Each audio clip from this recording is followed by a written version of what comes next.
Everyone. We're getting started today for another Maine SBDC webinar. Today we are talking about selling on social media. So this is actually a 3-part series. So we're going to be meeting today and then the next 2 Mondays. So for the rest of the Mondays of July from 12 to 2 p.m., you can join us for this ongoing workshop with Nicole Ouellette from Breaking Even Communications. And she's going to be talking mostly about Facebook, but Facebook also owns Instagram, in case you didn't know. So a lot of this can be interchangeable with many social media platforms. But we're learning all about how e-commerce is so important, especially over the last year.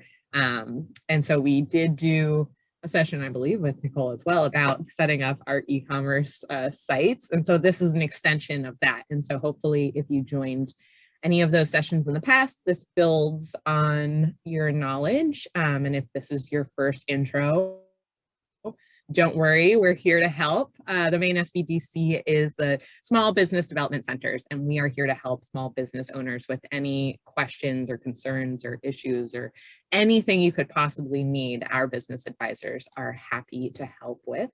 It does look like we have a couple of business advisors in this session, so either we'll call on them to answer some questions as well, or think of how incredible it is that they are dedicating their time to learning this stuff so they can break it down even faster in their sessions with you.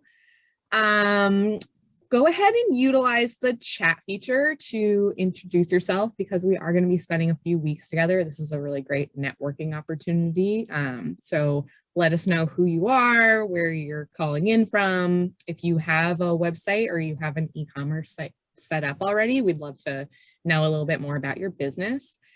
Also, any questions that you have can be plugged right into the chat.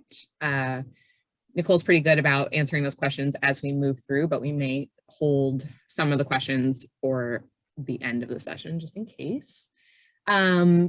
Also, all of these sessions are being recorded, so you will receive follow-up emails from me every week that include a link to the recording and the slides, which I believe are also in the chat. So you should be able to access those now if need be, if you are one of those people that like to follow along. And otherwise, we just ask that you stay muted throughout the presentation. There's definitely time to work and time to share, and we'll ask you to unmute yourself then.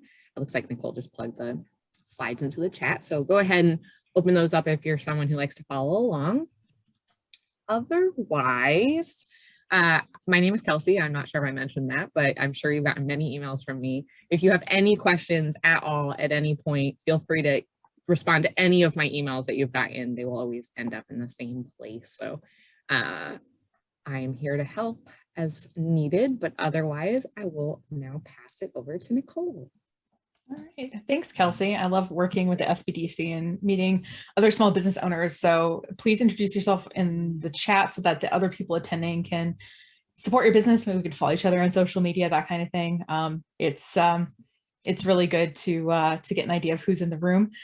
So before we start, I'm going to throw up a quick poll here because I'm just trying to understand, how do you sell your products? And I guess I put a slash instead of a question mark in that poll, but kind of the choices. And obviously, like, maybe you do more than one of these, but I'm trying to get an idea of who's in the room. So option 1, I sell to people who are nearby. So maybe you're you're at the local farmers market or something like that. You have a physical location, and it's kind of, I guess, hard to ship carrots across the country. Option 2, I wholesale to other businesses. So maybe, you're primarily trying to connect with people who can buy 25 or more t-shirts at the same time. And option 3 is I sell to customers online directly. So, you're a retailer, you do that sort of thing. So I'm going to give everyone a chance to just answer it. And what I'll do is, obviously, like, we're going to cover a lot of ground here. We're not just going to talk about, like, pretend that you have a website. You can sell things without a website. That's part of what social media can help us do. I'm not going to necessarily, like I said, assume that, you only use Facebook or you only use Instagram or something like that. I hope that, some of this advice will be more applicable to you than other parts of the advice. It looks like most of the people have voted. I'm just going to leave it up for like 5 more seconds before I end the poll and share the results. And I think that's probably as good as we're going to get here. So as you see here, it looks like most of us are people who are retailing to customers directly online. But some wholesalers and some people who physically sell at their location. So that's really helpful to know. So thanks for that. And just yeah, if feel free to type the questions in the chat as we go along here. I'm gonna go through things, and you're also gonna get time to individually work on your own things. If you haven't been to one of my sessions before, I've started this thing where I'll talk about something and then I'm going to put you in your own breakout room by yourself, which seems weird, but I just hate, I don't know. My family makes fun of me because when I'm typing, sometimes I'm like, I don't know, I make faces or something. So I want you to be able to work. And then what you can do, because you're in your own individual room, is you can basically call me in and I can come in and help you. So I can kind of go around and sort of help people as needed. So this will be a bit of a work session too. So if you're driving somewhere listening, just know that there's going to be points where like, for 10 minutes, I'm going to like be letting you work on stuff. So just kind of be prepared for that. So I realized I'm not sharing my screen yet, so that might be helpful. So I'm going to be going through the slides on my screen as well. But if you want a copy, I shared that in chat. And if people join later, Kelsey, maybe you can repop that link into chat so that people see it as they come in. So just to let you know kind of what the general, like this is a 3-week class, and believe it, I've never done this topic as a kind of multi-session class. So I'm trying to divide it up sort of thematically so that we can kind of start and finish topics within a couple of hours. So if you do come to this and you're like, oh, this Nicole person seems to know what they're talking about, and I want to invite my friends to the next workshop. Each workshop, even though it's a 3-part series, there's going to be like no repeats. So it's obviously nice to come to all 3, but they could come to next week's session and not feel like they really probably missed a lot. And the same with session 3. So this week, we're going to talk a little bit about making content that sells something, writing, repurposing content you might have, and a little bit about chatbots, which I think like no one ever asks me about, but I think they're really cool. So I'm going to make you about them. It's not going to be that bad, I promise. They really saves you a lot of work responding to messages on Facebook, I think, anyway.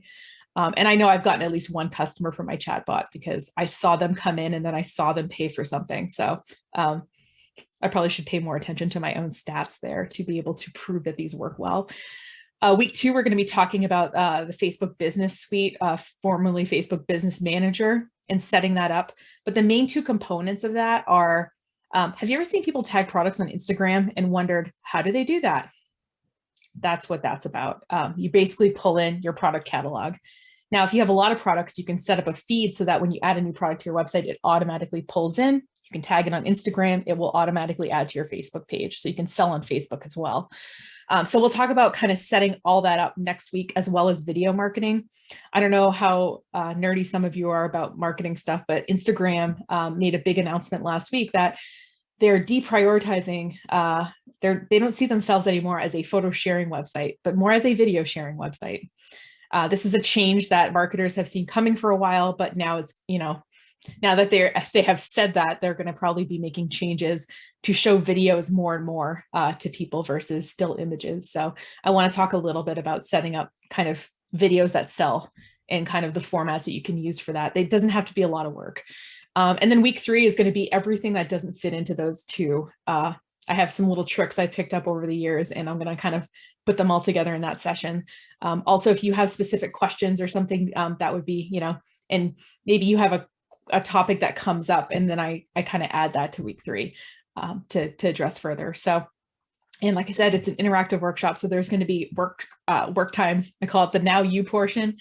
To give yourself time to work with the tool. And if you want support with that tool, then I'm still here to be able to do that. So without further ado, I just want to talk a little bit about the target audience thing. You'll notice that at the beginning, I asked basically, if you don't ship products, obviously your audience has to be physically nearby or within a certain amount of probably driving distance. And I know in Maine, like our driving distance is probably a little further than most people.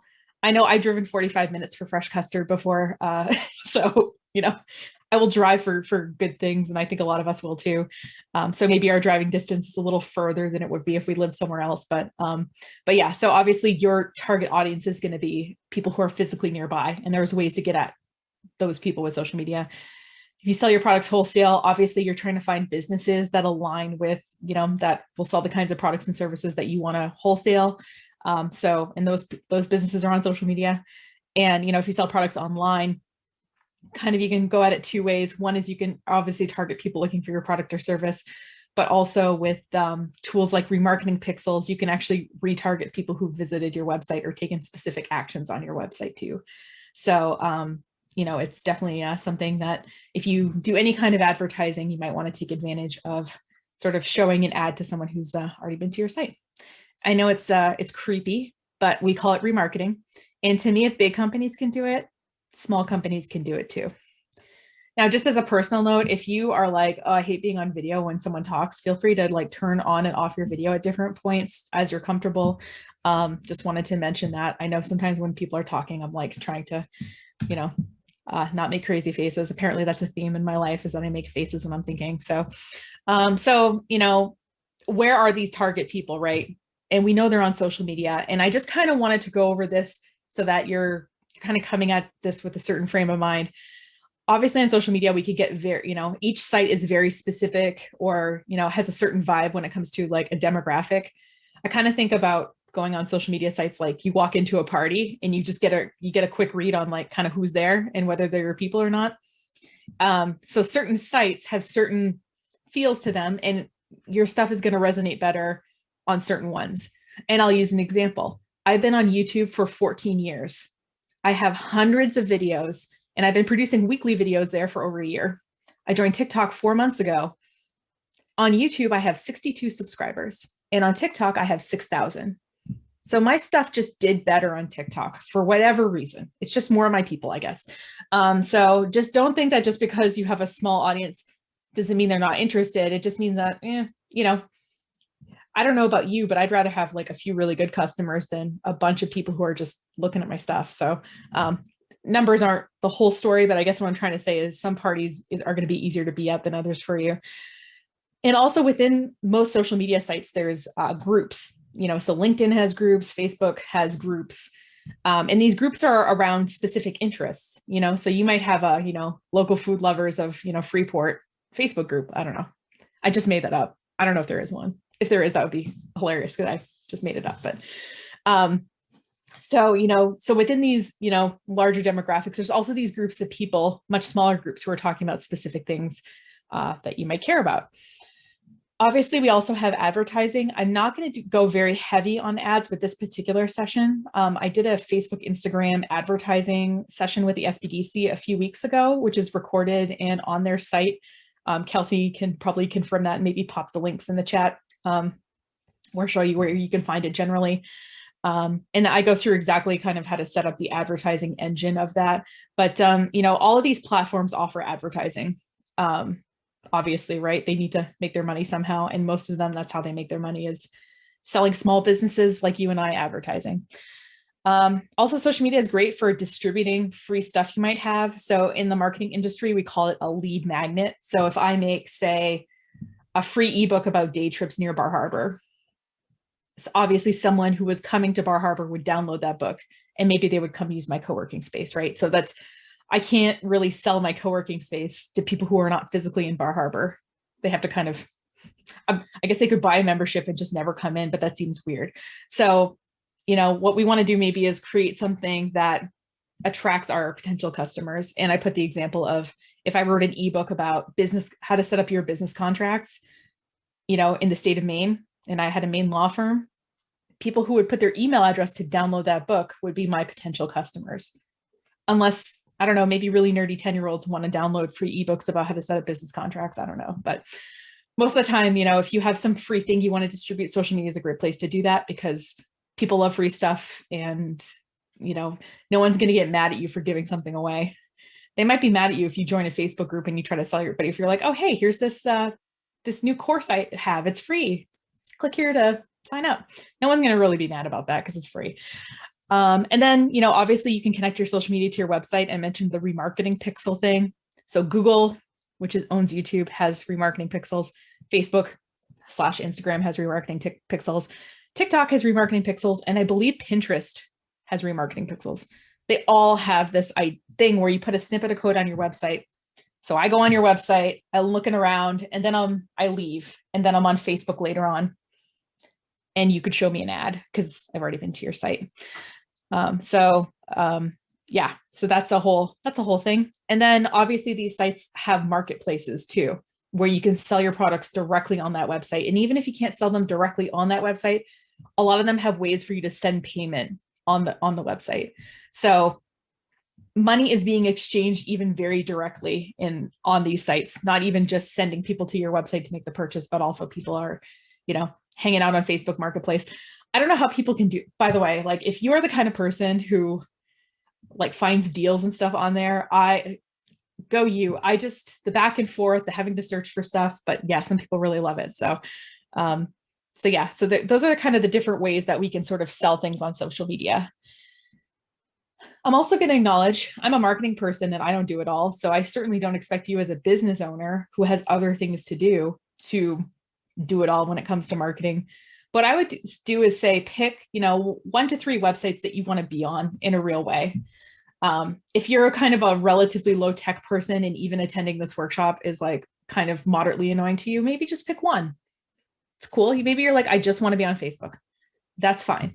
I'm not going to tell you how to do anything or to tell you you're not doing enough, because if you do something, it's better than doing nothing.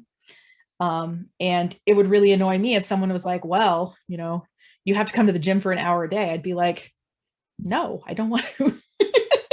I want to do about half an hour. That's what I got. So I'm just acknowledging whatever you're at is fine. And whatever, the other thing I will say is you're going to only spend time doing this if you actually like being on whatever websites you pick. So just because your friend says there's a lot of business to business on LinkedIn, if you hate LinkedIn, don't go there.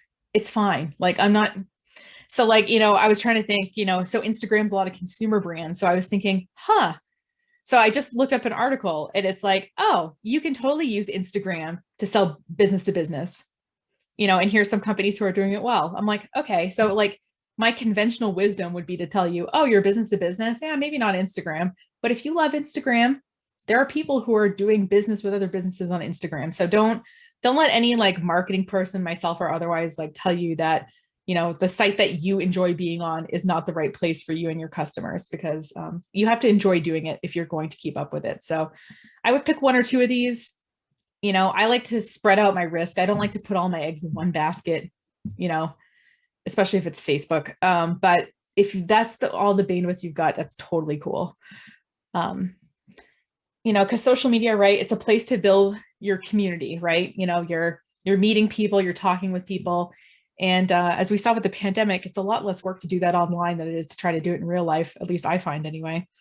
I put that it's free in quotes because your time is worth something. And if you're maintaining it, like your time, it's not free, but if you're comparing it to a billboard or to radio advertising or other mediums, it's free to use. But you still have to use obviously your time. And if you don't have time to do it and you pay someone else to do it, obviously it's not free, but I think you get the idea here. It's what I like about social media is a place to connect with your, existing people that you're already connected with, and for new people to see what you're doing too. It's kind of like both audiences are there, and it's good for no matter what you picked in that poll at the beginning. It can work for you in terms of making more sales, which is why you're here. So the heart of it is that you have to put stuff out there, and what we call content in the marketing world. And here's the thing. You don't have to come up with all this stuff yourself. You can use stuff that is already out there onto your own, Instagram, Facebook page, whatever it is you're maintaining. So for example, like customer reviews, you can pull some like fun quotes, and you can use that as content. People love old photos of stuff. Like, I don't know, a few years ago when we got those major snowstorms, and people were posting all these like old pictures of the last time there was a big snowstorm. I mean, people love that kind of stuff, throwback photos. Did you know the first co-working space opened in 2004 in Philadelphia? Like you can, fun fact, right? So don't think that like every time that you open up Facebook, you have to like write this brilliant thing that no one else has ever thought of. Like it's really, it's okay. You don't have to do that. And what we want to do with this next exercise that we're going to do together is we want to think about consistent messages that you want to push out to write ahead of time. So like, let's say that you have a super enthusiastic intern with you this summer and they want to like make you videos and stuff. That's great. This stuff will we're going to set it up so that it consistently is shared. And anything else will just be gravy. Like I have, clients in Bar Harbor in the summer, they're kind of busy, with all the people, like we're all busy with all the people in the summer. So they don't necessarily have time to like, okay, it's Monday morning, I got to write something for Instagram, but they have stuff that's scheduled to go out that's important to them. And most of us, I don't know about you, but I don't have infinite new products and services. It's kind of the same thing. So there's nothing wrong with it.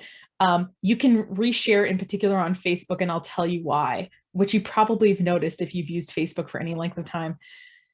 So Facebook only shows your updates to 2 to 3% of your audience.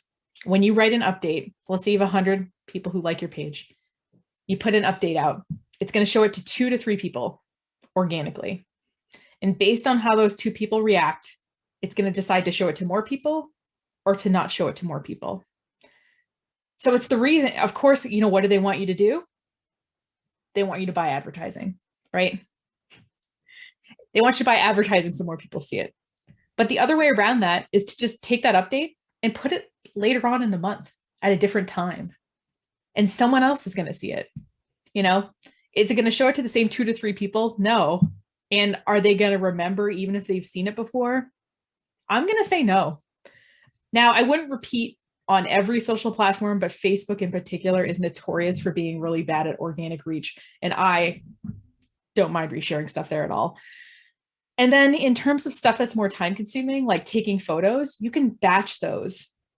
So you can spend like an afternoon, you have an enthusiastic intern or you have like a staff member who like, you can say, hey, like, at these slow times, like, I'd really like it if you, got some photos of these displays we made or whatever, use their energy to get that done. Or, if you're doing it yourself, like I said, batch those tasks together. I know sometimes I actually record when I do videos, I will do 5 or 6 videos in one day and I'll just change my clothing and I'll change the orientation of the camera slightly. It looks like it's different days. It's like the office is behind me. It's not like, so yeah. And most content creators will batch create, photos or video because it's time consuming to like get the camera out and make sure your hair looks good. I mean, whatever, stuff like that. So yeah. So what I'm going to do is I'm going to kind of go through how I approach writing content for a new client. And I literally just made up this business. So if it's silly, it's made up. So I have a business called How Do You Like Them Apples Orchard. It's an orchard this is made up, obviously. So I sell bushel and bagged apples at my farm stand and to a couple of area grocery stores like the Town Hill Market in Hannaford and Bar Harbor. And I also do orchard tours and apple picking in the fall. Okay. So this is my like fake business. By the way, like when I write content for people, I like become them. So, okay, all right, now I'm Nicole who owns the apple orchard. I'm like, and you'll notice as I'm writing the content that I am not constantly selling with every single update I write because those people are annoying. We know those people, right? We know those people. We don't want to be those people. So, oops, I gave away my thing, which is that we're going to do it next. I hate it when I do that. It's okay. All right. So this is my little fake. I literally create a Google Doc and, oh, by the way, I made this, whatever, not that it's that great, but, I'll put it in the chat here. I'll put it in the chat later. So what I do is I come up with categories of content I want to write and a target number of updates I want to write. So I want to write 10 social media updates about my orchard tours. And this is a totally fake website. So this URL doesn't work. At least I don't think it works. I should check if it's a real website. So I'm pretending that my tours can be booked on that link. I'm going to do 10 updates about the health benefits or the other benefits of eating apples. And I'm going to write 15 apple facts. I'm going to say our apples are, you can order them ahead of time. So obviously they need to be picked up, right? Because I don't think we're going to be shipping bushels of apples. I don't think that, I don't run an orchard, so I'm not sure if that's economical. And I have this fake order form here. And meet, I don't know what I wrote meet the trees for. Apparently I was in a bit of a mood when I wrote these topics. And I, by the way, I have all the sample theoretical topics. Obviously you're going to come up with like things related to your business, but this is what I typically do with people. All right, orchard tours. Did you know orchard tours are great places to take family photos? Invite the whole extended family. It's like predicting what I'm going to say. And book soon to get your best day and time. And I'm going to just include that theoretical link. Update 1. All right, update 2. Apple picking is great exercise. I should fix spelling errors. So I'm just going to check.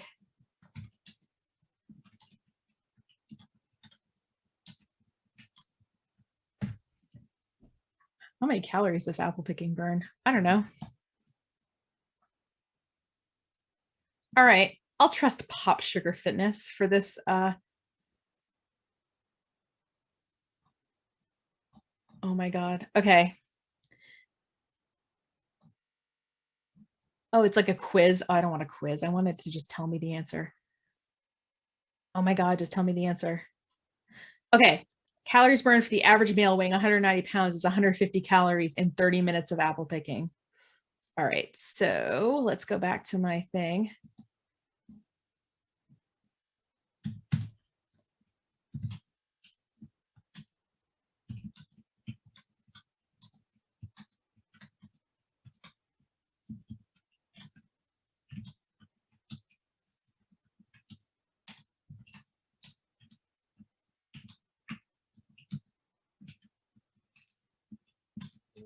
Book your tour. All right, what other, feel free, by the way, if someone wants to unmute themselves and think of some like fun way to like pitch an apple picking tour. So I've done it a little bit of a health angle here.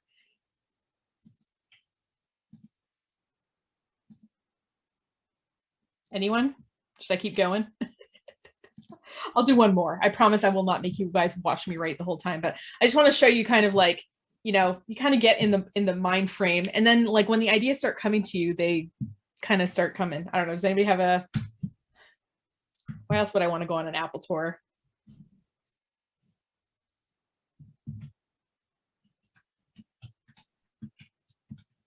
Like Em is saying, it might be fun to also know how many calories are in an apple. And right, Ooh. you can burn off 7 apples in an hour. Mm-hmm. Oh, see, that's what I'm thinking. And, the example I always use for like writing this content is, so I have a co-working space, those of you who don't know, in Bar Harbor. It's literally desks, chairs, internet, right? Like and I put a status update out that said, it was around Christmas. And I said, have you finished wrapping your presents yet? Writing your Christmas cards? If you need space, we're here for all your Christmas needs. And someone literally came in and they were like, they had all their, and I was like, they're like, yeah, I'm here to like wrap presents and stuff. Like, they brought their wrapping, I was like, just bring all your stuff and you've got a nice clean surface.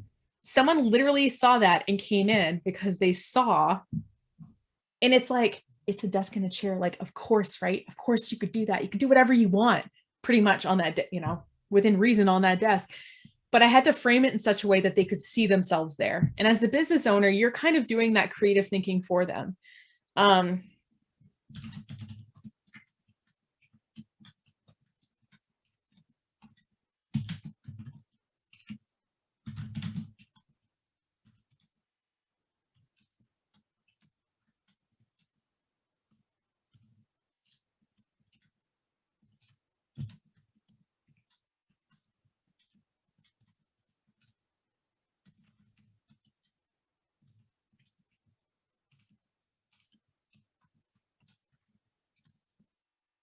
here's the thing. It looks repetitive because we're seeing it all in a row, but all these updates are going to be shared at different times. So this update is going to appear below an ad for a t-shirt and above the person reading about their aunt going to Bangor and does anyone need anything? And then you know what I mean? Like it's going to be within a feed of other information that they're getting. So it feels repetitive to write this, but people are not going to see the whole group of things in a row, if that makes sense. Does that make sense to people? Feel free to hit the thumbs up emoji or nod your head, like whatever. Okay, we're seeing some head nodding. Okay, so now what does this have to do with you? You don't own an apple orchard. Totally get that, and I respect it. So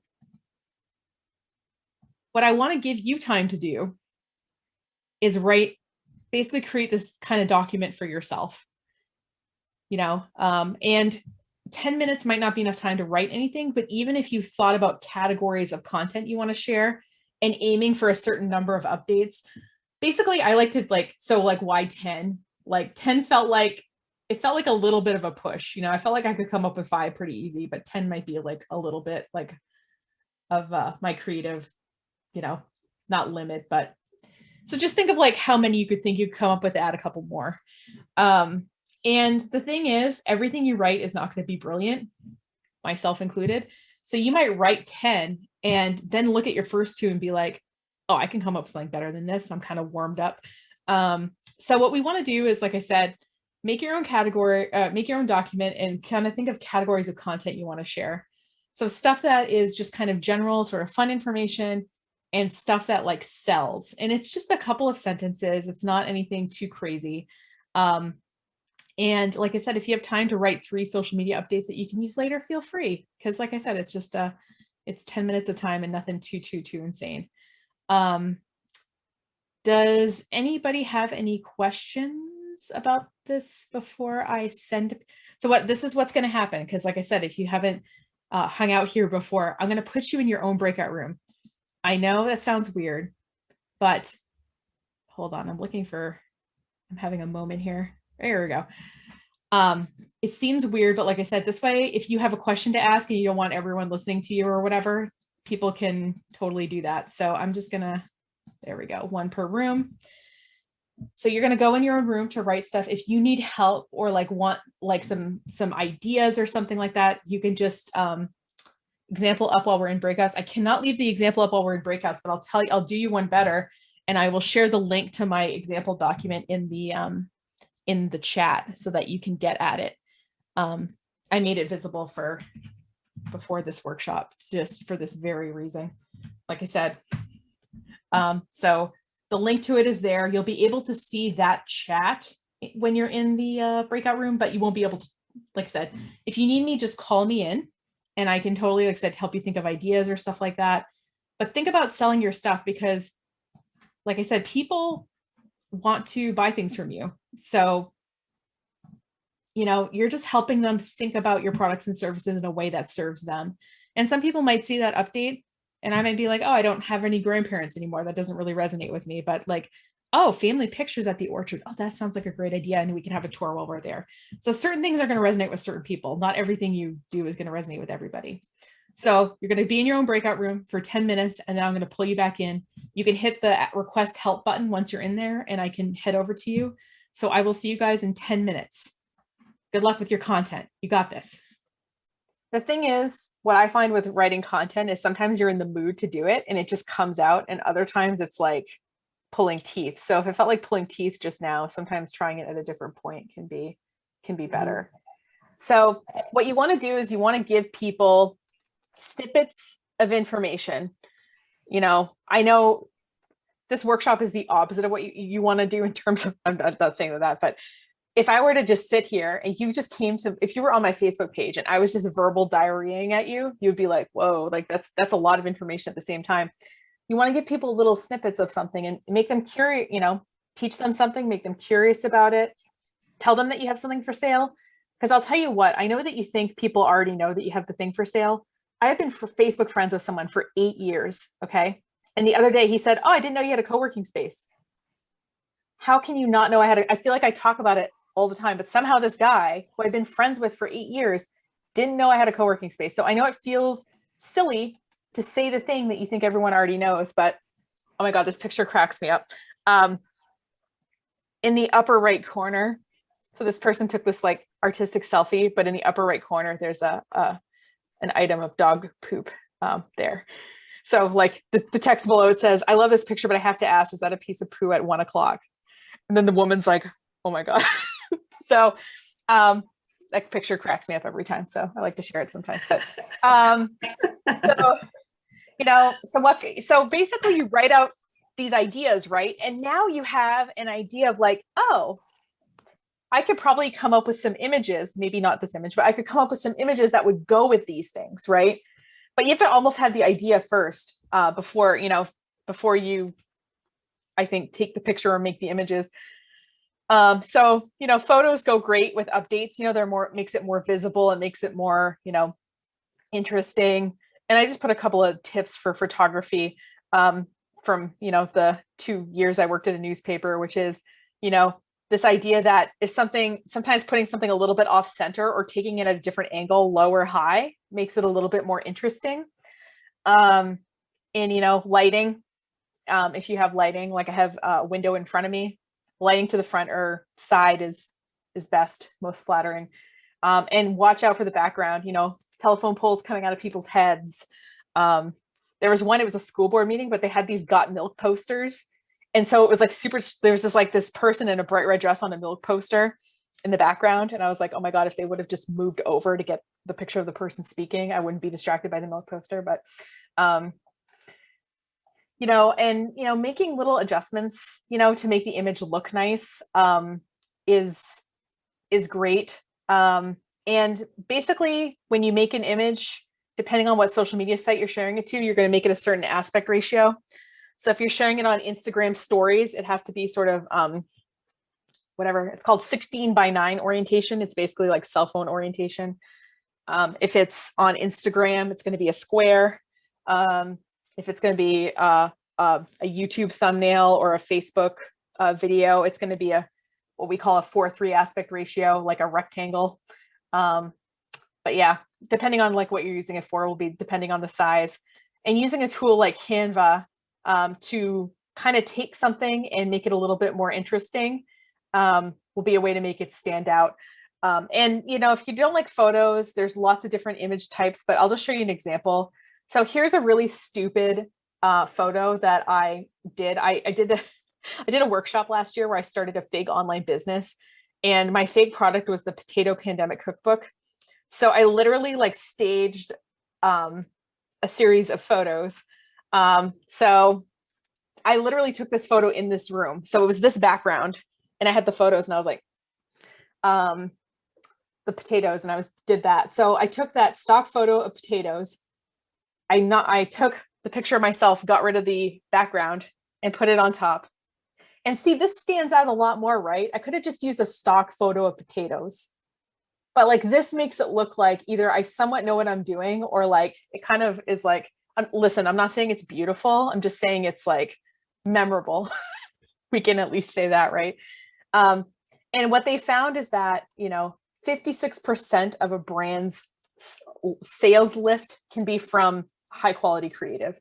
So making something look nice, it doesn't have to take a long time. Honestly, this was like 5 minutes because I used a tool called Remove BG to remove the background of that photo. I took the potatoes, I took my photo with the removed background, and I added the text. That was the amount of work that I put into this particular photo. Am I saying it's beautiful? Am I saying I wouldn't lightly rework it if I was doing this for a client? Would this be passable? Probably not, but like as a DIY thing, totally fine. And the thing is, people don't expect perfection. They really don't. But sometimes it's nice to like put some thought into how to make the image look nice. So for example, with my orchard tours, right? If I said they were great for family photos, what could I put with that? What image could I put with that?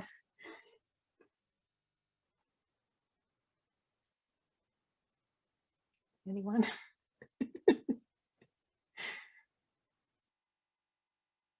I could put like, right, a family picture that I've been taking at my orchard, or like a couple different ones, like maybe a little collage of them.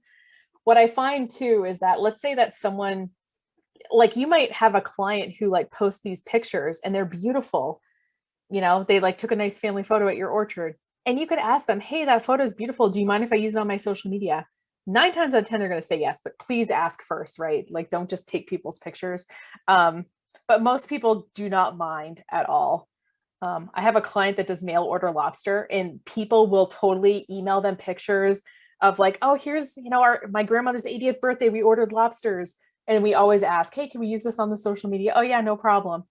And you know, oh, here's the Reese family, you know, grandma's 80th having lobster, in a picture of like this nice little family, like really excited with the lobster bibs. So yeah, just don't be afraid to use photos. And like I said, if you do use someone's photos, ask for their permission. It's really, like I said, a nice thing to be able to do. I think I'm going to skip this one. I was going to have us do a image activity, but you know, looking at your status updates when you write them, you're going to see like a series of photos that you want to take. Oh yeah, I want to talk about our new accounting service, but we don't have any photo to go with that. Oh, let's get our 2 accountants like to like have a little consultation with someone when they come in and take a picture of that. You're going to come up with a list of shots you want to take. And like I said, make a you know, a series of visuals and stuff like that. And, you know, make them different sizes. Sorry, I apparently clicked the wrong thing. Make them a, you know, different sizes, you know, whether they're going to be, depending on what social media site they're going to be shared on. Obviously, you're going to pick which websites, which social media sites you're going to be on. And there's going to be certain image sizes that work well there, and just make them for that. Yeah, so I'm just looking at, no problem. So yeah, someone, can I steal your Meet the Trees? Absolutely. I totally made up Meet the Trees, and it is totally fine. I want to have a very brief conversation about branding, because this is what you're going to find that's happening. When you go to make images or something, or you hire someone to make images, if you don't give them some guidance, they're not going to produce things that you like. And also, if there's like another health coach, or if there's another, you know, t-shirt salesperson, if your stuff looks really similar, they might mix you up. And so branding will really help you do that. And you don't need a logo to have a brand, by the way. It helps, and you'll, you know, it helps because, and I'll show you the, so within Canva, if you have the pro version of Canva, you can have branding kits. So like, this is my company logo. You know, I have it as a square and as a rectangle, but it kind of informs a bit of a color palette and also my fonts. So if I were to hire somebody to do some social media images for me, I could say, this is what I like. And it gives them some guidance as to what to work with. Now, like I said, you do not need a logo. You can think of colors and fonts like on your own without having a logo. But I will say your graphic designer will thank you if you give them some kind of direction on what you like. Also, I can make a lot of images very quickly because I can make them all kind of match and go together because I've made all these decisions ahead of time with the branding. So I don't mean to say that you have to like go over, wait, there we go. I guess I have it open in 2 screens. So branding just helps you make some decisions about what stuff looks like on social media, if that makes sense. In our, you know, it makes sense for you to do if you're going to outsource this, because like I said, if you don't give someone any guidance, they're going to take a guess at what your taste is. And I'm willing to bet that they are going to guess wrong. Because when I have no guidance, I always guess wrong. I think I get someone's, and I'll do it and they'll be like, no, I hate it. And I'm like, oh, awesome. You know, but in terms of if you're DIYing, if you're making a bunch of like social media images that you're going to share, it's nice to have something cohesive, and then you can make stuff that all kind of goes together. So there's a couple of ways to do branding guidelines. 2 of my favorites are, one of them is called what's a style tile. This is an slightly old school 2012, not super old school, but slightly old school for internet purposes. And as you see here, it gives an idea of the identity. We have fonts, we have colors. It's mainly used in web design. So we also have things like button treatments and textures and things like that. So the idea with something like this, it's kind of like a mood board. If you were an interior designer, you know, someone, here's the couch and here's like the samples of fabric and here's whatever, here's the wallpaper. And the idea is if you like all of those things separately, you're probably going to like it in a room. So thinking about kind of like what your taste is, so that's one way to do it. And you can also do very detailed branding guidelines. And if you want to really go down that road more deeply, you know, a lot of them are sort of design only. So this is the National Dairy Foundation. I don't know. I was just looking for like examples of people who have branding guidelines. Lots of people do. The SBDC does. I should have grabbed yours. I know. I should have. Why is this not loading? But mainly it's, oh, there we go.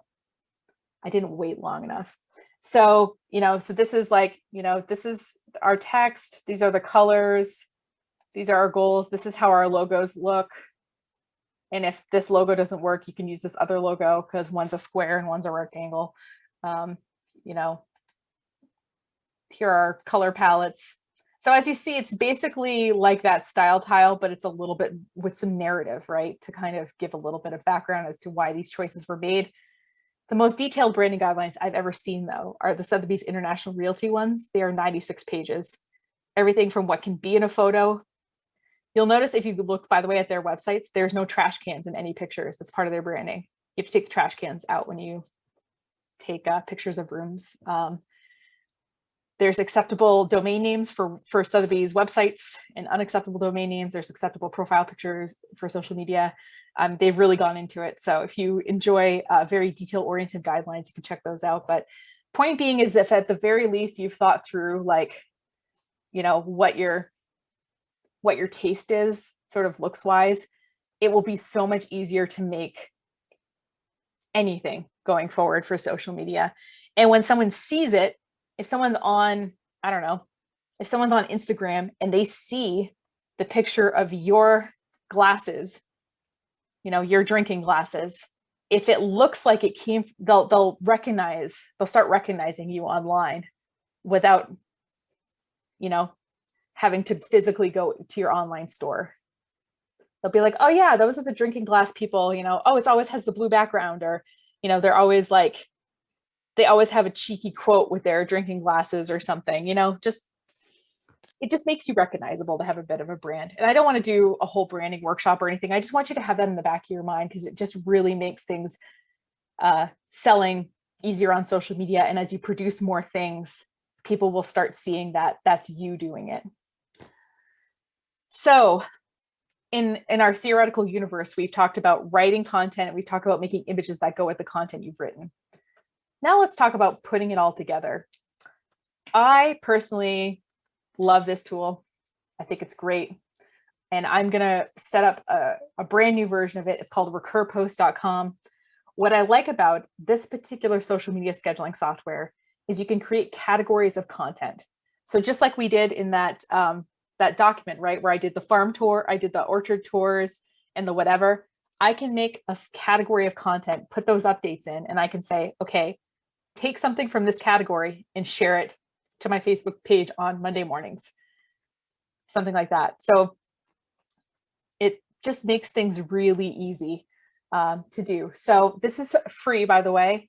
The free version allows you to have one account per site. So you can have one Facebook page, one Instagram account, one, you know, and I think you can schedule up to 90 updates at a time. So you can have up to 90 things written. And then the paid version allows you obviously to connect to more things or have more updates. So I'm just going to go through this process and I'm going to show you how I would set up my fake orchard. So I'm going to click sign up free and I'm going to use my fake identity. Ooh la la, contacting moi. There we go. Ooh la la, contacting moi at gmail.com.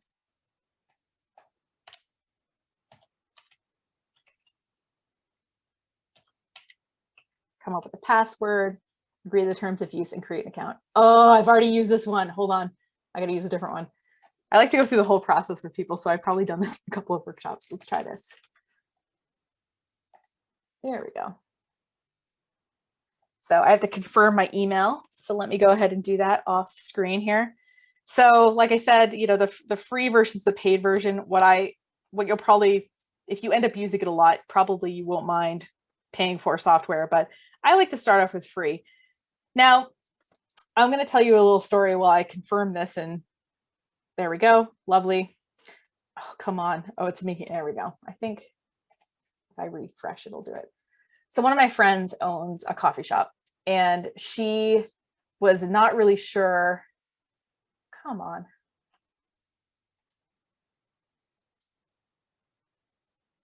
Okay. Fine. She wasn't, I'm going to stop sharing while I confirm this off screen, I guess.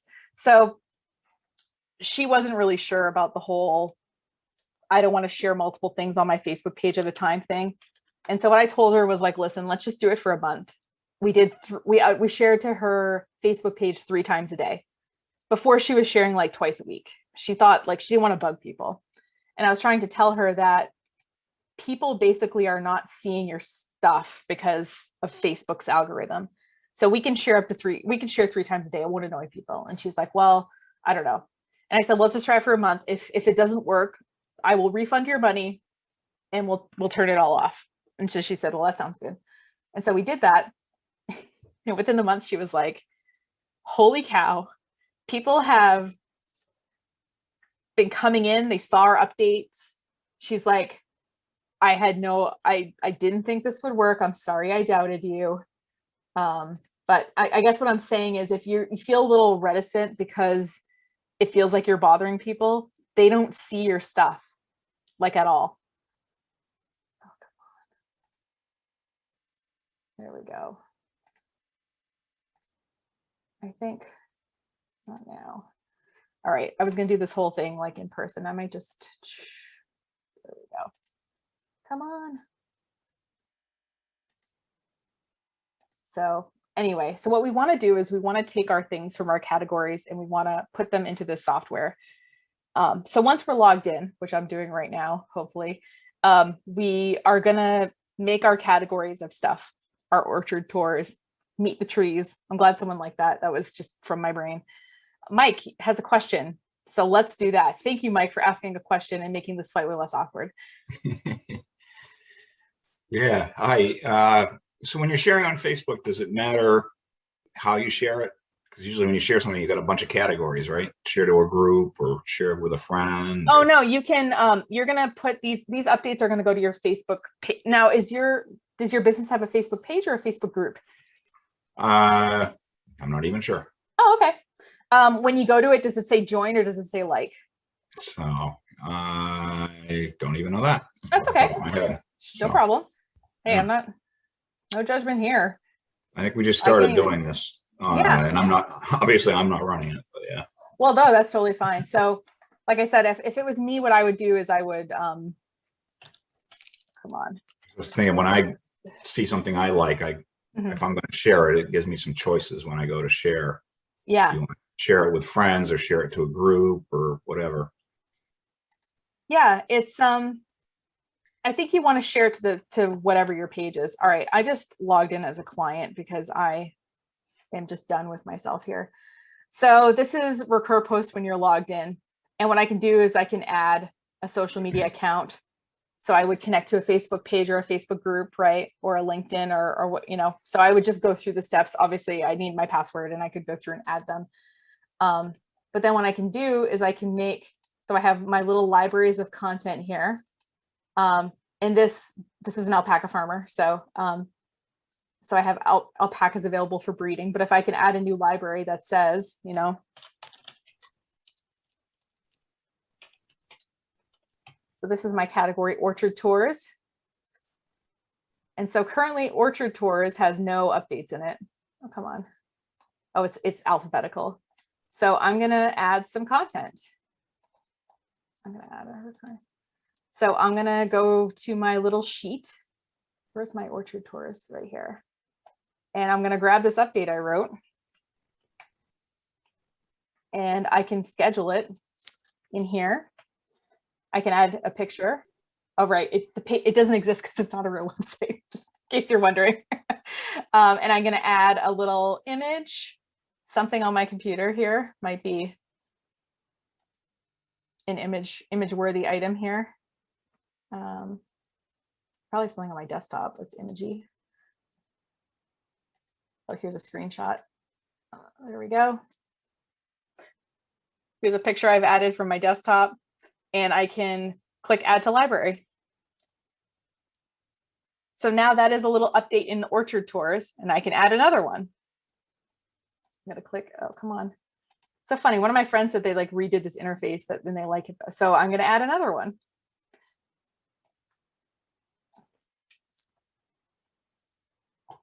And put that in. And I'm gonna add another, again, a website that doesn't exist. That's why there's a 404 error. I'm gonna add another image. Probably have something else on my desktop. One of my friend Zach doing a workshop with us coming up. There we go. And I'm gonna click add to library. So now I have 2 updates in my little Orchard Tours category of content, right?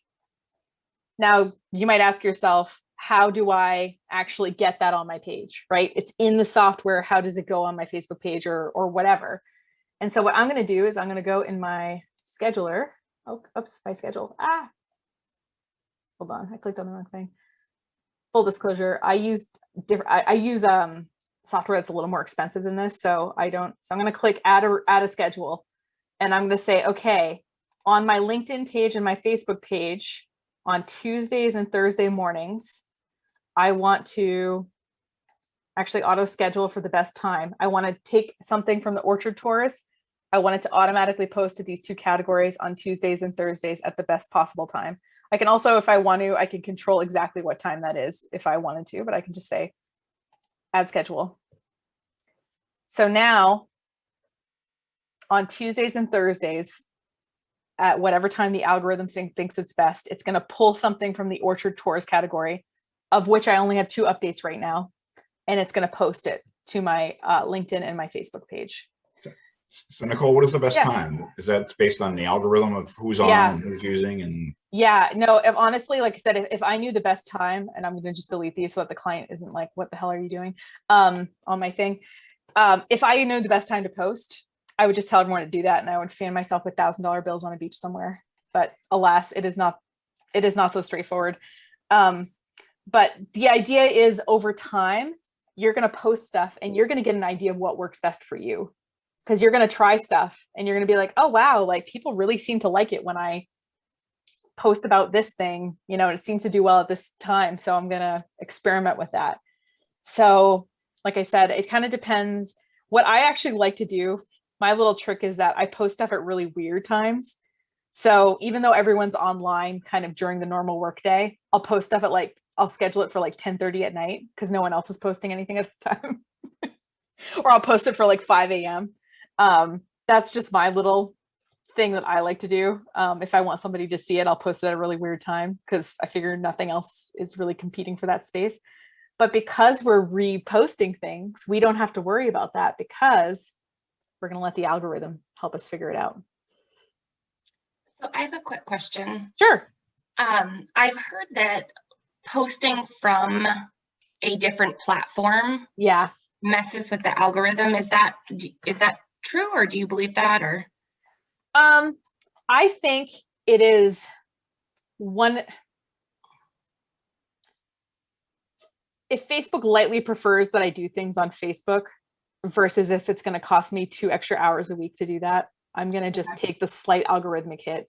Honestly, I guess my time is a little more worth it to me, but I don't know. I haven't necessarily, I guess I could do more of I'm running some experiments now where I'm posting different kinds of content at the same time on very similar pages to see I could run an experiment.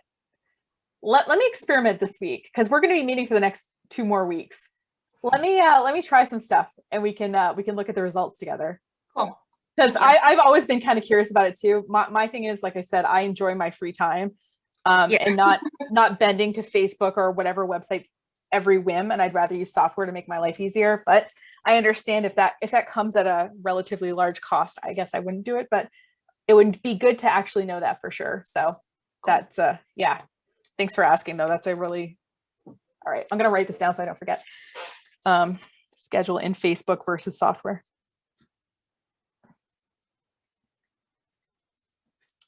So yeah, can you do everything in software? Probably not, but can you at least get your major marketing points out on a regular basis? Yes, for sure. And as a business owner, is this like a good use of your time to kind of get it scheduled? Now, what I didn't show you too is when I make individual updates, I can make them expire. So let's say I had like an event coming up and I wanted to advertise it. One of the things I can do as I'm inputting it is I can say expire on this day, and it'll take it out of rotation on that day. So I don't have to remember to go back in and turn it off. So most scheduling software has that ability too. So like I said, it's a good free version. And I think the free version of RecurPost lets you have up to 3 social media sites total. Like it wouldn't let me add another one. I think that's why, because we're using the free version. But most social media scheduling software, I mean, you can find some that costs, $10 a month or $20 a month, something like that. Like I said, since I do it for like a lot of people and a lot of pages, I have software that costs a little bit more money than some of you probably would want to spend. But like I said, that's my whole business. So obviously I would have software that does that. So what I want to do is give some time. If you do want to explore this idea of like scheduling, getting stuff organized, I think people get kind of intimidated by this whole like setting up or, some kind of software, because it's software and it's kind of confusing. Apparently I can't even click on a confirm link from my email because I'm distracted by all of your amazingness. So what I want to do is I would just want to give a little bit of time if you do want to set something like that up. Other softwares, if RecurPost doesn't speak to you, I also like, if you're going to use just Instagram, for example, one that I really like is, and I'm just going to pop it in here. Another one I really like is later.com. There's also Planoly. So if you're more of like, if you like the soft pinks, if you kind of like I don't know, like an Instagram lady sort of vibe, Later and Planoly look exactly the same to me. You can schedule. So I'm going to continue as Nicole Willett. What's nice about this is you can write Instagram captions and save them. So if you have a series of hashtags you like to use or something, rather than typing them in all the time, you can just use a saved caption and edit them. But this will let you schedule up to 30 images on Instagram per month, which is more than enough for most people. So I guess I've used Zach as an example before. So if I want to schedule this, I could just put him at oh, come on. Oh, you know what? I know why. There we go. It's a long story why this is doing this, but yeah, I won't get into it. But point being is if I was going to, fine. What happened is I only wanted to maintain one Instagram account for my co-working spaces, but you can only connect one Instagram account per page. So I couldn't connect it to either of my Facebook pages. So on Friday, I decided I'm going to make separate Instagram accounts for all of my. So you know what? We'll just go. I'm sure this client won't mind. Let's see if their password still works. Oh, it does. It does? Wonderful. Okay. So what I can do, I have to refresh the connection, is I guess I haven't, there we go. I can put the captions in here and so I can pull up, they have some saved captions in here that I've written. So that has like all the hashtags I could possibly want, and I could just, edit it or whatever. I can add a location, I can tag accounts. And I'm going to say, oh, please make my image is too tall. Let me crop it.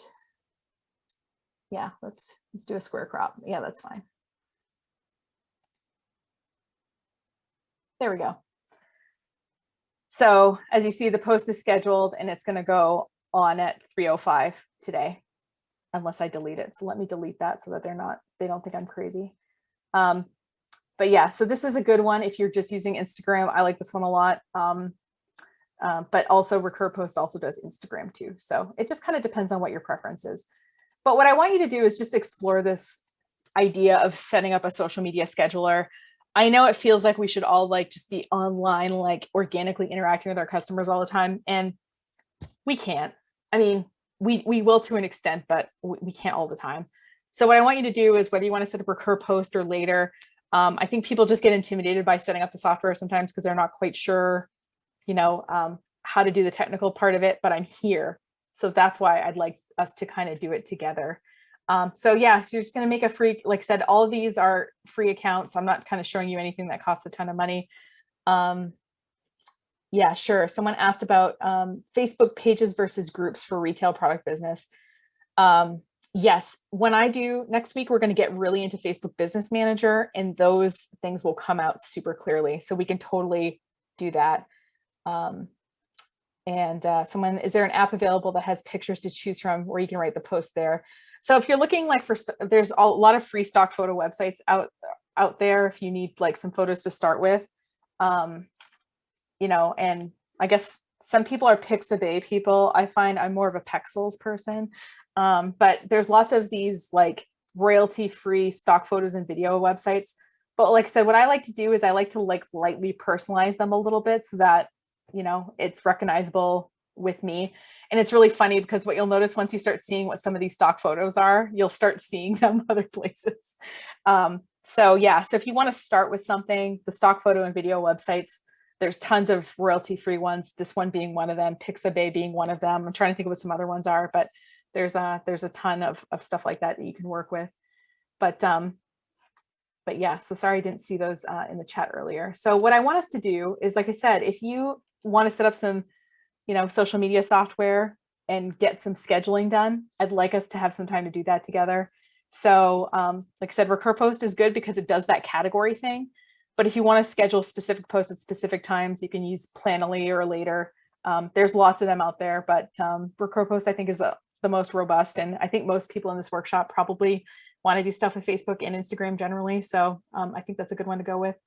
And, connect it to your social media accounts, and if you want to schedule some updates or want some help with that, we can totally kind of work. We can totally do that together as well. So I just want to give us a little bit of time for you to explore that as an option. I'm going to put you in your own breakout rooms again. Like I said, it seems to work well. I know that I didn't get to someone last time, so I'm going to get to him first thing when I get into the breakout rooms. So you'll be in there 10 minutes and then we'll all come back and we can kind of keep going. Got a little bit more stuff to share with you. And so off we go. I'll see you guys in a little bit. Yeah, so basically, I mean, I think the Recur, 1 second. Someone said, doesn't have a free version. Oh, they only have a free trial now. Oh, I hate it when companies change stuff. Actually, I found that too when I logged in and I had to use the back arrow on the browser. That's new. But if you hit the back arrow on the browser, it takes you to the free version. Aha, okay. That's interesting. Okay, thank you for that. I'm sorry, I didn't realize that they had made that change very recently. Okay, well, Recur Post is now dead to me. I'm just kidding. But point being, there are Planoly still free. Upgrades start at $7 a month. Okay, so Hootsuite. Yeah, I used Hootsuite for a while. There were some things I didn't like about it. I'm trying to remember what it was. But point being is like, I guess the big takeaway is no matter what you pick, to like think about the updates you definitely want going out about your products and services on a consistent basis. That way, if you don't remember to put something on Facebook or you forget or whatever, you have some stuff going out regardless of, if you decide to take a week off next week or something like that, that there's some stuff going out, and use whatever scheduling software that you're most comfortable with or has the best price point for you. And I hate it when I lose the free version of something that I was using. Oh, well. All right, I'm going to get over it now. But thank you for letting us know about that. Appreciate about that. But basically, because you've written some content, you've come up with images, and you've scheduled them, you have now a bit of a marketing machine. So Nicole, it's still there. The free version is still there. Yeah, but you got to press the back button once you go in, you said? Once you hit the back arrow on your browser, it takes you to the free version. Okay. So yeah. It's just like a weird workaround. Yeah. I'm just annoyed that it's now a weird workaround. But yes, Okay. Thank you for the Yeah, clarification. I I appreciate the clarification. yeah, the idea is that you want your most important messages going out like on a regular basis, right? So you have stuff going out there. And I want to give you a tool now that will help with the things that might be coming in. So just out of curiosity, feel free to throw up an emoji, and I'll just does anybody here or use one of the reactions? Like this is a reaction as an example. If you have more than 1,000 Instagram followers, I'm just curious if anyone has more than 1,000. Not yet. It's okay. I don't either. So no judgment. Oh, Kelsey. Oh, okay. Kelsey does. All right. Good for you, Kelsey. That's awesome. Okay. I'm not bitter. I'm really not. But they're slowly introducing this feature to smaller and smaller accounts. So if you're looking at this and thinking, I only use Instagram, I don't use Facebook. Facebook, you can have as little, you can have a low number of people. It's totally fine to use this tool. But I want to talk with you a little bit about something called chatbots, which I think are super underrated, but can be very useful for small businesses. So think about like, okay, so let's say that you have a yoga studio, just picking a random example, and you have drop-in yoga in the mornings, right, at 8 a.m. And let's say you go to bed at 9 p.m. like me, because you enjoy sleeping. And let's say someone messages you at 11 p.m. and says, hey, I'd like to come to yoga class. I'd like to come to morning yoga. And if you don't have anything, if no one's looking at it, no one has responded to that message. They could have come to that class, but they didn't because, you can't constantly be on Messenger, right? On Facebook Messenger. So, between this idea that 70% of customers want to do business with the most responsive company, and that your Facebook page rank is in part determined by how fast you respond to messages, and that Facebook Messenger messages have a relatively high open rate compared to emails and things like that, chatbots can be a really interesting tool. And let me just show you an example of what I'm talking about. So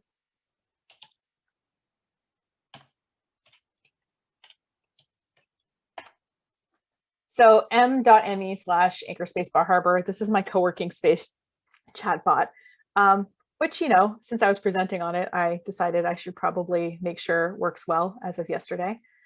So I'm going to click Get Started, and something is going to start happening. It says, hi, Nicole, thanks for talking with us. And then it looks like it's typing, and it says, Anchorspace Bar Harbor is a co-working space. Are you into co-working? So I might say, co-working, and it like responds to me, right? So, and it gives me a series of messages personalized based on what I'm looking for. But I can also type in hours, and it comes up with an automated message that says we're only open to members and conference room due to the size of our space, and there's a reserve link. So this is called a chatbot. And to me, a good chatbot feels like a fun Cosmo quiz, like I'm getting customized information, or like a BuzzFeed quiz. And a badly programmed chatbot makes it feel like there's a robot that doesn't want to talk to me. And if you want to see a bad example of one, go to any telecommunications, Comcast, Verizon, and try to interact with the chat on their site, because it's a robot and it's trying to predict what you want. But you can tell it's just because they don't want to talk to you. If you're the kind of person who enjoys replaying conversations you've had in your head, or you liked those stories, like when I was a kid, there was those stories and it was like, of an adventure. And it's like, if Ben opened the door, turn to page 91. And if Ben decided to run away, turn to page 16. You'll be really good at chatbot programming. But essentially what you're doing is you're thinking through a bit of a customer journey, or you're thinking with that little keyword trigger. When I typed in the word hours, it gave me a message. So if you have questions that you get all the time, does it matter whether a robot typed the hours that were open or whether a person did? No. So what we can do is we can program these things. So recently Instagram has opened up this automated messaging. So this is for Facebook pages, but it's opening up slowly to Instagram. So this program I use just opened if you have between under 1,000 followers or more, but they're going to open to even smaller accounts later on. They're slowly opening, starting with the larger accounts and going forward. So this is coming to smaller accounts as well. So I want you to know if you program this for Facebook, you could also use it for Instagram. And, you know, it's not a super technical thing that you need to know how to do. I use a piece of software called ManyChat. This is a affiliate link, which I'm really terrible about doing. I'm not a huge affiliate person, but if you click on that and you sign up, I get $2. It's okay. You don't have to give me $2. It's fine. But I just made a free ManyChat account. And if you have an administrative account on a Facebook page, you can do a chat. So these are like the multiple accounts that I have, you know, access to. So, you know, so this is the Anchorspace one. And what I can do is I can program an automation. And I have these keywords. So the only one I've done so far is the word hours or open. And so if someone types in the word hours or open anywhere in their message, it doesn't have to be just that, it just has that in the message. It will give it'll give this message that I've written. So if hours open, I can edit this little message here. So we're only open to conference room members, or conference room, I meant to say renters. So let's fix that. Due to the size of our space. There we go. Now that's live. And as you see here, if I want, I can add some other stuff. I can put in like someone's typing for up to 60 seconds. And I can put another message if I want. Like it's literally this.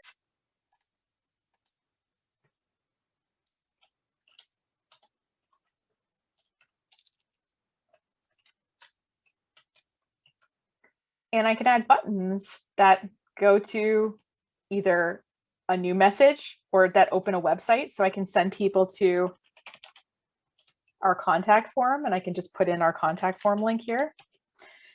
Point being is these things can liberate you if you get a ton of the same messages in the summer like I do. Are you open? What hours are you open? Do you sell this online? Can I special order this? I want to order favors for my wedding. Whatever, there's probably like 4 or 5 questions that you can think of that you respond to tons of times. And so this is called, like I said, it's called a keyword trigger. So if someone types in a word or a set of words, it gives them a certain message. But the other thing I can program is I can program what's called a sequence. So like a group of messages. So this is like my little welcome. Oh, this is the COVID one. I did a special one during COVID. So hi, first name. Thanks for talking with us. Does this look familiar to you? It's what came up in my example. And then I can see what the click-through rate is for these different buttons. I just published this yesterday because I edited it. So that's why there's only one. That's why only 5% of people have clicked on this first one, because I literally published it yesterday and I probably haven't gotten a ton of people. But yeah, they're really like, I think pretty fun. And what's really interesting, and I won't violate their private, well, is I have people here, anybody who's ever messaged me becomes part of my audience, and I can send broadcast messages to them if I follow certain rules.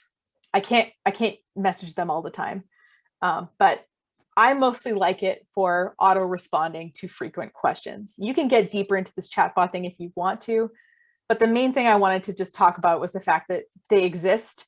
ManyChat.com is free to use. There is a pro version, and I'll talk about that very, very briefly right here. But the main thing is you make a free account on ManyChat. You have to have administrative access to whatever Facebook page you're typing this for, or eventually, or Instagram account if you're Kelsey, because you can use it now because you're cool, because you've got enough followers. And then, you know, if you want to, ask certain questions of people or whatever, if there's certain information you want to get, you can sort of, build that in. Oh, hey, give us your email. We'll add you to our email list, whatever. You can make a default reply when someone messages automatically. So like I have, for example, a bakery, and we have it turned on for certain hours of the day. So if she's baking, it sends a message that says, if you want to order, go here. Like my hands are covered in flour right now. So, that's the default reply. It's only during the day. And then you can make, like I said, keyword triggers, what hours you open, annoying things you answer all the time. And then if you want to, you can make a little welcome sequence like I showed you with the co-working space. I also did a little gift guide for the e-commerce store I did. So you can browse by type of person and it'll suggest gifts that are on my website to you. So it's like a little interactive gift guide. and then, if you want to do the free versus pro version, basically the pro version lets you purchase, like it integrates with Stripe and PayPal directly, so people can buy within Messenger. I don't think we're there yet as a society. I don't think people are quite comfortable putting, payment stuff in Facebook Messenger yet. I think we're getting there, but I don't know if we're there yet, to be fully honest. But what it does do that's worth paying for is if you have like an email list and someone types in an email address, it'll automatically add it to your email list. It'll do like integration stuff. And so I did one of these for a vacation rental, and I asked the people when they were online a series of questions like, how many guests are in your party? Like, what dates are you looking at coming? And, is there a certain town you'd like to be in? And when it collects that information, it automatically emails it to the woman and her assistant as a new lead coming from Facebook. So that's like what you can do with the pro version, but you can do a fair, like as usual with these tools, you can do a fair bit with the free version, So I think it's, like I said, it's a really, and less than 1% of all Facebook pages are using this, by the way. So most small businesses are not doing this. Now, a little bit about the thing I said about the broadcast messages. So I have 24 people that are subscribed to my Anchorspace Bar Harbor chatbot. There's 24 people who have messaged me through that. I can send messages to these people, information about an order they've done, about an event they've RSVP'd to, or just general customer support stuff whenever I want. If I'm marketing to them, I have to interact with them within 24 hours of them interacting. Now, if I wanted to, I could just send a non-marketing message. So I could just say, hey, this is Anchorspace, checking to see how your summer's going. What are you up to this summer? That's not a marketing message. That's just a little general message. So that's totally allowed. I just can't sell them. I can't like pitch them anything as part of that. Another workaround that you can do is you can just, get obviously their phone number or email address, and you can re-engage with them that way. So just wanted to throw that out as a tool that I don't see a lot of small businesses using, but is pretty powerful. So kind of the main areas, I just screenshotted this so that you could refer to it in the notes. So we have, the automation. So the flows has everything, the keywords, the sequences, and the rules, but you can also click on the individual items, below. So the keyword trigger is the hours in the open thing, the welcome message you saw. We also have, if you don't feel like thinking of this yourself, there's these templates. So it has like one for like a salon, one for a restaurant, and all that. So you can kind of start with a bit of a framework and edit it, which is kind of cool. So, and then, you can also add this to your website. So if you've ever seen a little chat box pop up, you can totally add this to your website and be answering your customers' questions if they're on your website. Yeah, as you see, I got some interactions with it on the website with the growth tool number 4. I don't know why I didn't name it something, but apparently it was the 4th thing I installed and I didn't name it. So, yeah, we're not going to do this because we don't have time, but I just wanted to like let people, and if you want to try this out, by the way, and you have some questions about it next week, that's totally cool. And I can, don't worry about being perfect at this. The main thing people want to feel like is that you care about getting them the information in a timely way. And that's what this allows you to do without, sacrificing your sleep schedule, or, you can at least get them the responses they need, or you can even tell them, hey, it's really best to call us during business hours. Click here to call. Super easy. And then you don't necessarily lose that sale or whatever. And then at the end, I just threw in some resources if you wanted some additional, like stuff I didn't really super get into, but lightly touched on. But yeah, I want to make sure that I'm answering anybody's questions that might know Instagram account. Oh yeah, if you don't have an Instagram account at all, that's cool. Like I said, a lot of these tools are general tools, and you're going to sit through these workshops, and some of these things are going to be really relevant to you and some of them aren't, but that's okay. Now that chatbots exist, you can look into it for yourself and see if that's a thing that speaks to you. But it really saves some of my clients a lot of time in the summer, especially when they're too busy to respond to infinite Facebook messages about the same thing.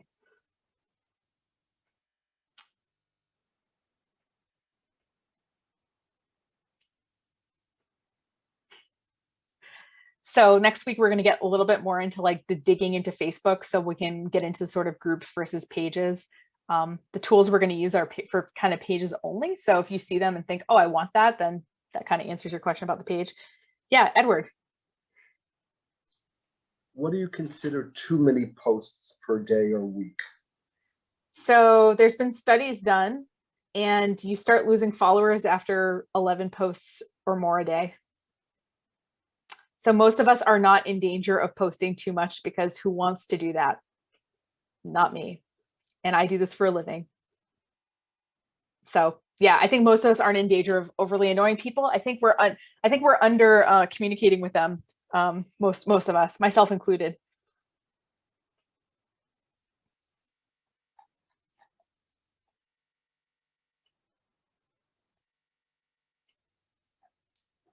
Does anybody else have any more questions? I know we kind of went over a lot today in terms of resources. Like I said, some of these things apply to you and some of them don't, and that's totally okay. I'm going to stick the slides in the chat one more time if you, like I said, want to refer to them. Hopefully you got a useful nugget or two at least, but understanding that people do want to hear from you as a small business owner, and you're not annoying them by telling them about your products and services.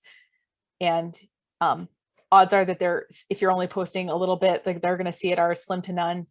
But at the same time, I understand that you don't have infinite time to do this. So there are tools that help, is kind of what, if I were to summarize this workshop, it would be that.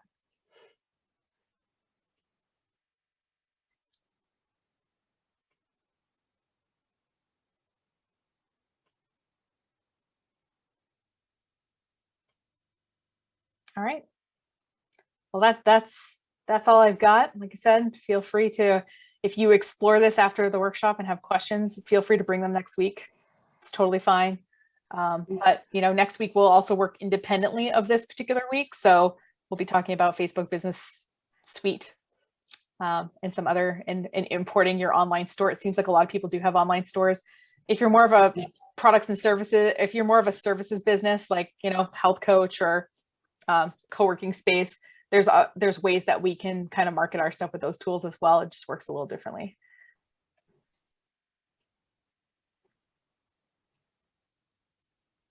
All right. Well, thanks everyone. Have a great rest of your week. Kelsey, do you have anything to close out, or? Nope, just keep an eye out for my follow-up emails. And in terms of next week, it'll be the same link. So if you have any issues connecting, just come back to this link and you'll join right in. Yep. Awesome. Thanks everyone. Have a great rest of your week. I'll see you next week. Take care. Thanks.